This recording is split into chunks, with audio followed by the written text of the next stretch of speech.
This morning, Georgia lawmakers want to spend more than $60 million to help young kids read on grade level. That help would be in the form of sending literacy coaches into every single elementary school in our state. Michael R. Hollis Innovation Academy, which is on Atlanta's west side, recently struggled with some of the lowest reading scores in Georgia.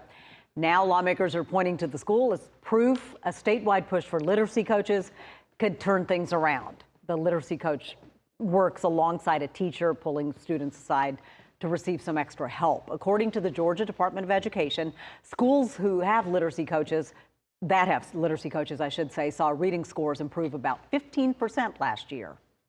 For me, literacy is about social justice. You know, we live in a society, you have to be able to read so that you can have access and opportunity. And so, you know, we have to make sure that we afford our students with the opportunity so that they can be successful in life. In addition to the literacy coaches, the money set aside at the House would also pay for $15,000 one-time grants for vision and hearing screening equipment. That is all so very important. All right, 746.